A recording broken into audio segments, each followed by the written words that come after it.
Ну и главой было также отмечено, что позитивная динамика по сборам платежей ЖКХ обусловлена организацией и размещением в республике дополнительных пунктов приема платежей, внедрением дистанционных способов оплаты. Регулярно в регионе проходят заседания межведомственной рабочей группы по снижению задолженности за поставленные энергоресурсы. Ну и, конечно, регулярно, адресно проводятся рейды по должникам. Об этом же Ридат Халухоева.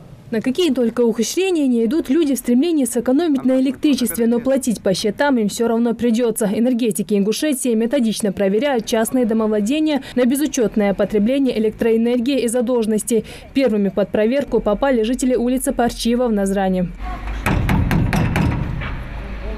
Нарушения могут быть разными, но в любом случае каждый расхититель получает свое предписание. При этом хитрость нарушителя, участников рейда, просто поражает. Например, в этом доме прибор учета установлен так, что его можно перемотать назад или вовсе отключить. На что энергетики обратили внимание. Больше всего проверяющих смущает то, что счетчик потребляемой электроэнергии за месяц показывает только 100 киловатт.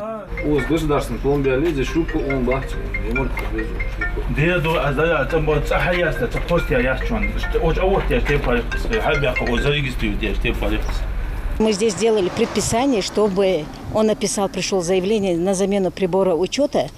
И потом дальше мы заменим приборы учета и опломбировка и посмотрим, какие у него результаты будут. Но тут переплата у него стоит на сегодняшний день 2900. Наверное, приходит каждый день, сверяется свои данными. Среди неплательщиков оказался и Магомед Тумгоев. Правда, задолжал мужчина всего за 2 месяца. Необходимую сумму он сегодня выплатил. Магомед считает, коммунальные счета легче сразу погасить, ведь провести хотя бы один вечер при свечах перспектива не из приятных.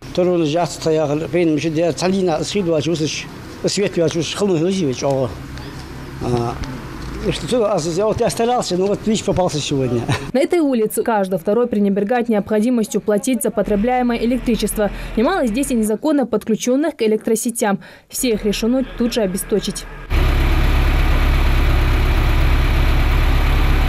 Причем штрафы за такие нарушения вовсе не маленькие. Несанкционированное подключение к сетям – это прямое хищение энергоресурсов, которое влечет за собой массу неприятных для виновника последствий, как и пренебрежение оплатой за потребляемую электроэнергию. Платежеспособность, конечно, не очень высокая, но люди могли бы хотя бы оплатить 500 рублей в месяц, допустим, по населению, как по сельской местности.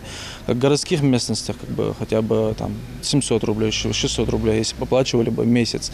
Я думаю, это не тяжело будет, и, возможно, люди смогли бы такие суммы оплачивать. И плановые сборы у нас тоже вышли бы в план, нормально было бы у нас тоже. Энергетики призывают жителей к честности и своевременно оплачивать счета за свет. Только так можно избежать претензий в ходе таких рейдов. Ридат Халухоева, Рамзан Мержоев, Новости 24.